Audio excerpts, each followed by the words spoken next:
रमा एकादशी का व्रत कार्तिक मास की कृष्ण पक्ष की एकादशी तिथि के दिन रखा जाता है।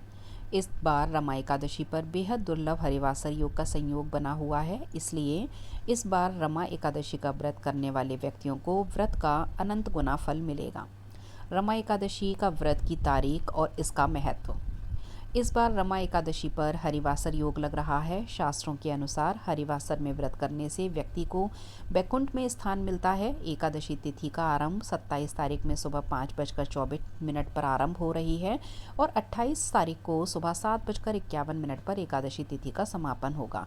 इस बार एकादशी पर हरिवास का संयोग बन रहा है। उदया काल में एकादशी तिथि 27 तारीख को होने के कारण रमा एकादशी का व्रत इसी दिन किया जाएगा और इसका पारण अगले दिन सुबह 28 अक्टूबर को सुबह 8 बजे के बाद किया जाएगा। इस बार हरिवारस भी लग रहा है। ऐसे में जो लोग हरिवासर का व्रत कर रहे हैं वह 27 और 28 दोनों दिन एकादशी का व्रत रखेंगे और 29 तारीख को सुबह 10:29 से पहले व्रत का पारण करेंगे। ऐसी मान्यता का है कि जो हरिवासर में एकादशी का व्रत रखता है उसे वैकुंठ का स्थान मिलता है। क्यों लगा है इस बार रमा एकादशी पर हरिवासर योग? धार्मिक मान्यता के अनुसार जब एकादशी तिथि 2 दिन उदया तिथि में होती है तो हरिवासर योग बनता है। इस बार ऐसा ही संयोग बन रहा है कि 27 तारीख में उदया तिथि के साथ एकादशी आरंभ होगी और अगले दिन 28 तारीख में भी उदया काल में एकादशी तिथि रहेगी। जो लोग हरिवासर योग के हिसाब से व्रत रखेंगे उन्हें रमा एकादशी व्रत का अनंत गुना फल मिलेगा। रमा एकादशी पूजा विधि। सुबह जल्दी उठकर स्नान कर मंदिर की साफ सफाई करें। भगवान श्री हरि विष्णु का जलाभिषेक करें। इसके बाद पंचामृत से उन्हें स्नान कराएं। फिर पीले रंग के वस्त्र और फूल भगवान विष्णु को अर्पित करें। इसके बाद घी का दीपक जलाकर व्रत का संकल्प लें। इसके बाद रमा एकादशी व्रत कथा का पाठ करें।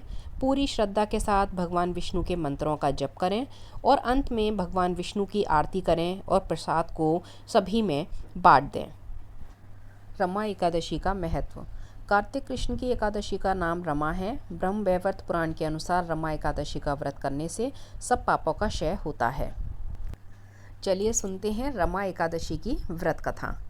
पौराणिक कथा के अनुसार एक नगर में मुचकुंद नाम के एक प्रतापी राजा रहते थे। उनकी एक बेटी थी जिसका नाम चंद्रभागा था। राजा ने अपनी बेटी का विवाह राजा चंद्रसेन के बेटे शोभन के साथ कर दिया था।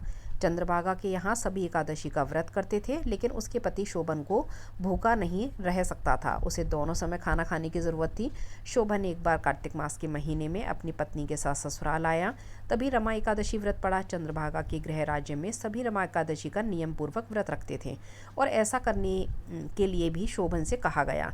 शोभन इस बात को लेकर परेशान हो गया और बोला कि वह एक पल भी भूखा नहीं रह सकता है तो वह रमा एकादशी का व्रत कैसे करेगा। वह इसी परेशानी के साथ पत्नी के पास गया और बोला कि मुझे इसका कोई उपाय बताओ, लेकिन चंद्रभागा ने मना कर दिया। उसने कहा कि अगर ऐसा है तो आपको राज्य के बाहर जाना पड़ेगा, क्योंकि राज्य में कोई ऐसा व्यक्ति नहीं है जो इस व्रत का नियम पूर्वक पालन ना करता हो। यहाँ तक कि इस दिन राज्य के जीव जंतु भी भोजन नहीं करते हैं। आखिरकार शोभन को रमा एकादशी का उपवास रखना पड़ा, लेकिन भूख को वह सह नहीं पाया और पारण करने से पहले उसकी मृत्यु हो गई। चंद्रभागा ने पति के साथ खुद को सती नहीं किया और पिता के यहाँ रहने लगी। उधर एकादशी व्रत के पुण्य से शोभन को अगले जन्म में मद्रांचल पर्वत पर आलीशान राज्य प्राप्त हुआ। एक बार मुचकुंदपुर के ब्राह्मण तीर्थ यात्रा करते हुए शोभन के दिव्य नगर पहुंचे। उन्होंने सिंहासन पर विराजमान शोभन को देखते ही पहचान लिया। ब्राह्मणों को देखकर शोभन सिंहासन से उठे और पूछा कि यह सब कैसे हुआ। तीर्थ यात्रा से लौटकर ब्राह्मणों ने चंद्रभागा को यह बात बताई। चंद्रभागा बहुत खुश हुई और पति के पास जाने के लिए व्याकुल हो उठी। वह वाम ऋषि के आश्रम पहुंची। चंद्रभागा मद्रांचल पर्वत पर पति शोभन के पास पहुंची।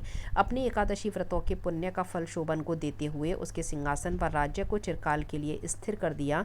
तभी से मान्यता है कि जो व्यक्ति इस व्रत को रखता है वह ब्रह्महत्या जैसे पाप से मुक्त हो जाता है और उसकी सभी मनोकामनाएं पूरी हो जाती हैं।